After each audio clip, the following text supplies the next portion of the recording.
Good morning to all of you. Class 7th, subject Social Science, Chapter 9, Life in the Desert. Dear students, आप अपनी book का page number 65 निकालेंगे। वहाँ से आज हम life in the desert lesson पढ़ेंगे कि रेगिस्तान में जीवन। In Chapter 5 you have seen that water means life to plants, animals and people.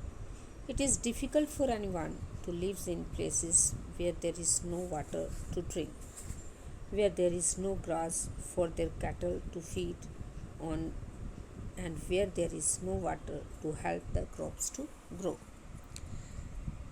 तो अध्याय 5 में आप पढ़ चुके हैं कि पेड़ पौधों, पशुओं एवं मनुष्य के लिए जल ही जीवन है।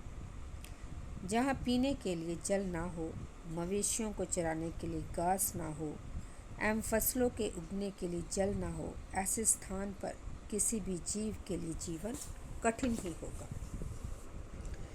We will now learn about the places in the world where people have learned to cope with extreme harsh temperatures, in some places as hot as fire and some as cold as ice. These are the desert areas of the world. These are characterized by low rainfall, scanty vegetation, and extreme temperatures. Depending on the temperatures, there can be hot desert or cold deserts. The people inhabit these lands wherever little water is available to practice agriculture. तो अब हम विश्व के उन स्थानों के बारे में पढ़ेंगे जहाँ लोग अत्यधिक कष्टकारी तापमान में भी जीना सीख चुके हैं। इनमें से कुछ स्थान आग की तरह गर्म हैं तो कुछ बर्फ़ की तरह ठंडे हैं। ये विश्व के रेगिस्तानी क्षेत्र हैं। इन क्षेत्रों में कम वर्षा, विरल वनस्पति एवं चरम तापमान होते हैं।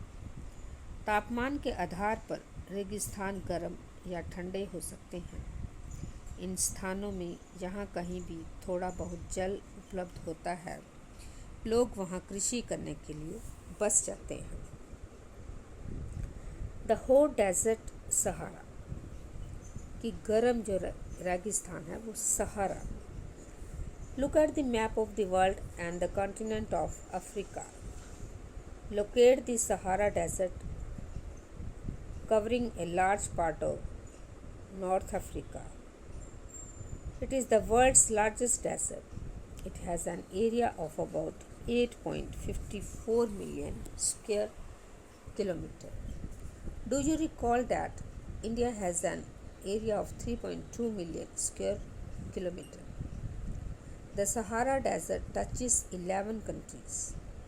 These are Algeria, Chad, Egypt, Libya, Mali, Mauritania, Morocco, Niger, Sudan, Tunisia and Western Sahara. तो विश्व एवं अफ्रीका महाद्वीप के मानचित्र को देखिए। उत्तरी अफ्रीका के बड़े भूभाग पर फैले सहारा के रेगिस्तान का पता लगाएं। ये विश्व का सबसे बड़ा रेगिस्तान है। ये लगभग 8.54 लाख वर्ग किलोमीटर के क्षेत्र में फैला हुआ है। क्या आपको याद है कि भारत का क्षेत्रफल 3.2 लाख वर्ग किलोमीटर है। सहारा रेगिस्तान 11 देशों से घिरा हुआ है। ये देश हैं अल्जीरिया, चाड, मिस्र, Libya, Mali, Mauritania, Morocco, Niger, Sudan, Tunisia एवं पश्चिमी Sahara. When you think of a desert, the picture that immediately comes to your mind is that of sand.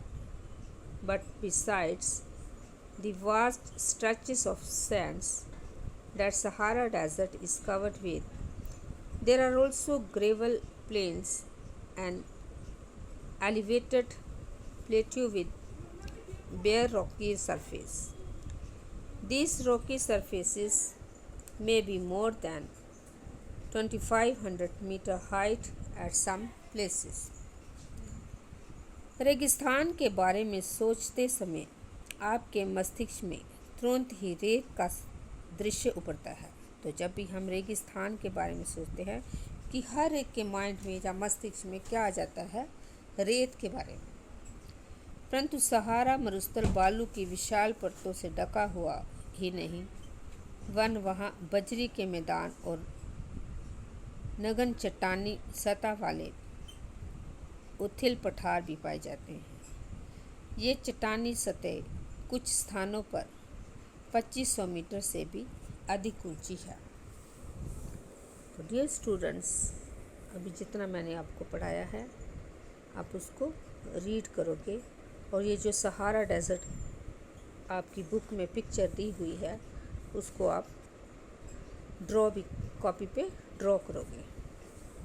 Thank you and have a nice day.